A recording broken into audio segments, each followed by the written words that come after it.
حضرتك أخدت كورسين، لكورس الميلينج وكورس للتيرنينج ماشين على نعم. السيميوليتر. تمام. حضرتك من أي دولة؟ من سوريا. آه، حضرتك إيه المميزات اللي تلاقيتها في الكورس وإيه العيوب اللي تلاقيتها في الكورس، سواء في كورس الميلينج أو التيرنينج؟ في الحقيقة يعني ما شفت عيوب، بس ممتاز يعني كشرح ممتاز ويعني عمليا الإنسان ممكن إنه يلاقي طلبه في حال إنه حسب شو هو الهدف اللي حاططه قدامه وعن شو عم بيبحث. بس بشكل عام يعني عمليا واحد بيلاقي الأجوبة لكل الأسئلة تبعته. تمام. طب حضرتك كنت قلت لي أثناء الكورس إن أنت بتدرس في ألمانيا.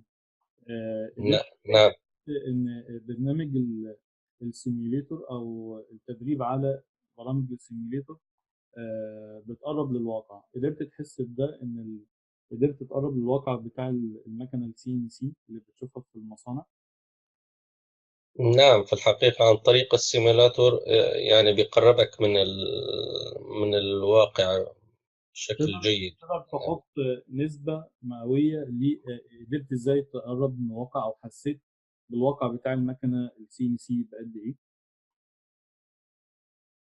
في الحقيقة السيمولاتور بيعطيك ثقة يعني بنسبة يعني تقريبا 80%. تعطيك ثقتك بنفسك إنه عندما تروح على المصنع إنه ما تواجه مشاكل.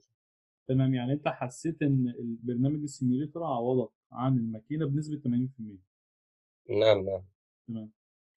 أم، يضل ال 20% هي حاجز الرهبة. أي نعم. شيء طبيعي، بتروح هاي بتزول بالممارسة. نعم.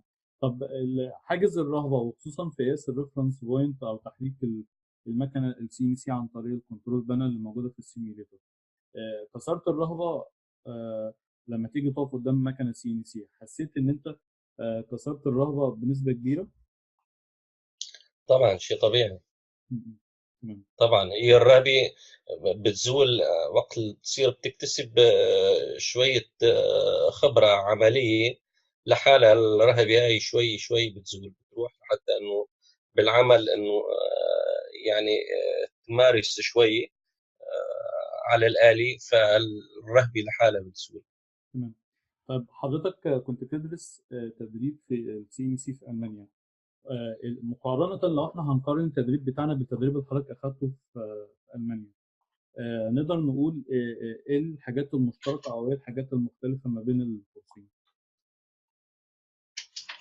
في الحقيقة الكورس يعني هذا الكورس بيقربك من الواقع بنسبة كبيرة، لأنه السيمولاتور، برنامج السيمولاتور شيء جيد جدا، إنه نفس البرنامج الموجود على الآلة. يعني في الحقيقة بالأكاديمية هون بألمانيا في الحقيقة بيتم التدريس على برنامج تم إصداره من قبل شركة يعني هو تعليمي. طبعا بيحطك بجزء من الواقع بس بنسبة لا تتجاوز 60%.